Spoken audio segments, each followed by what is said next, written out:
is even though Project Lead the Way is masked and marketed as an engineering program, one of the bigger pictures of Project Lead the Way is that a lot of those kids that go into that program not only go into engineering, they go into a lot of technical programs at community colleges, and that's just as important as engineering. So it's great to see those kids, you know, have other opportunities and not just in engineering, even though that's, you know, good too. So, yeah, and I'm glad that you brought that up, because sometimes the assumption is made that Project Lead the Way is just for the elite kids, the top 20%, and that is absolutely not true.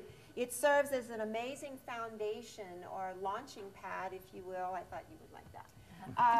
For students that may want to go right to work. Now that happens more and more. We didn't plan for that, but these kids are graduating with such a level of skills and abilities and understanding that many of them are going right into technical positions, working for a while and then going to a community college and then working for a while. And very often that's exactly how our students have to follow their pathway.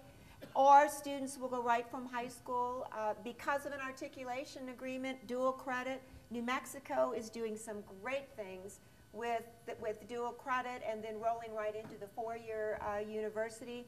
So there are multiple pathways to use that concept. And if we to close. No, Lockheed, nope. You see, it's like, okay, to almost close, to next to close. I want Fernando to talk a little bit, because tomorrow we have, what's happening tomorrow, ladies and gentlemen? Robo-Rave. What? What? The hugest, largest 8th annual competition that we've ever had with robotics here in the state of New Mexico, birthed out of my academy. I'm very proud of that. But now it's an international. I wanted Fernando just quickly, you got 30 seconds. He's going to be competing tomorrow, and he's been in Project Lead the Way classes. He's a senior, near to graduate. Talk about Robo-Rave and that competition just briefly and what you're going to be doing tomorrow. All right, just to add on what she was saying, I've also seen a lot of students in Project Lead the Way that were just taking the classes just to kind of take them, and then they actually grew into liking what they were doing. So it's like some students don't even, some students don't even like, they were like not interested in engineering, and then once they went into class, they actually ended up liking, and they found something that before they had no idea they liked. So that's one of the things. And for about Robo-Rave, tomorrow's Robo-Rave, I'm in the NXT challenge, which is we basically get a problem statement, which is we have to follow a line, and a black line, and we have to get to a tower and deliver a ping pong ball. And then that relates to the real world in a way too, because I mean, a lot of companies and stuff, like let's say like they have like inventory or stuff, they use a lot of robotics to follow certain paths to get items or deliver them to certain places.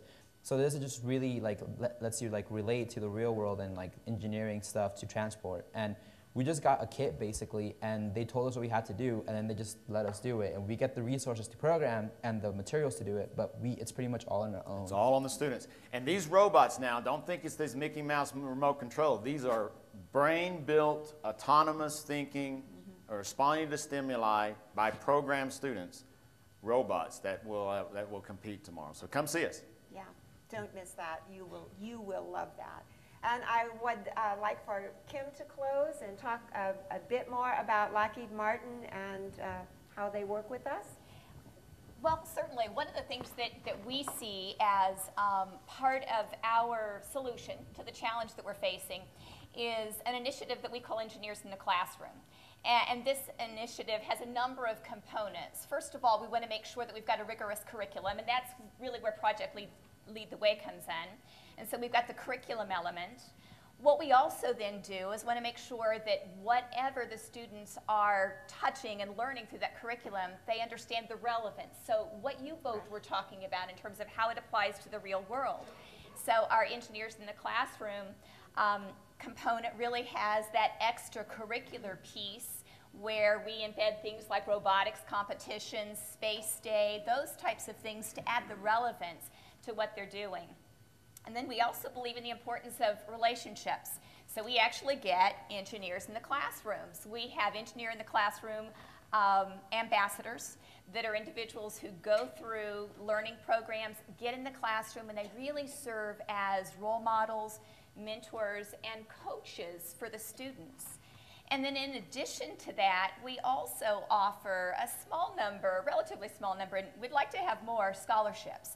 So what we're doing is we started with 10 high schools, and these are high schools that we see as pipeline for us. They're close to where we have a Lockheed Martin facility. They're Project Lead the Way schools. We'll partner with them and then really work this whole initiative in a way that adds value to all of us. Students that are in that program that excel have an opportunity to compete for the scholarship, which is $2,500 a year, maximum of $10K. So it can really have a meaningful value for the student. So it really is kind of a multi-fold or systems approach within this broader system that we've been talking about to really have an impact that benefits us and, of course, benefits the students and really the nation at large.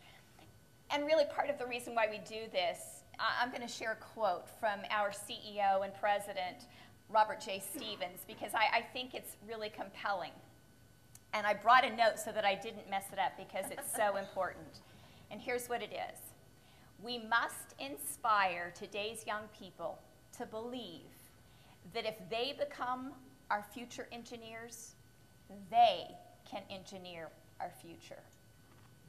Very nice. I like that. I'm going to use that.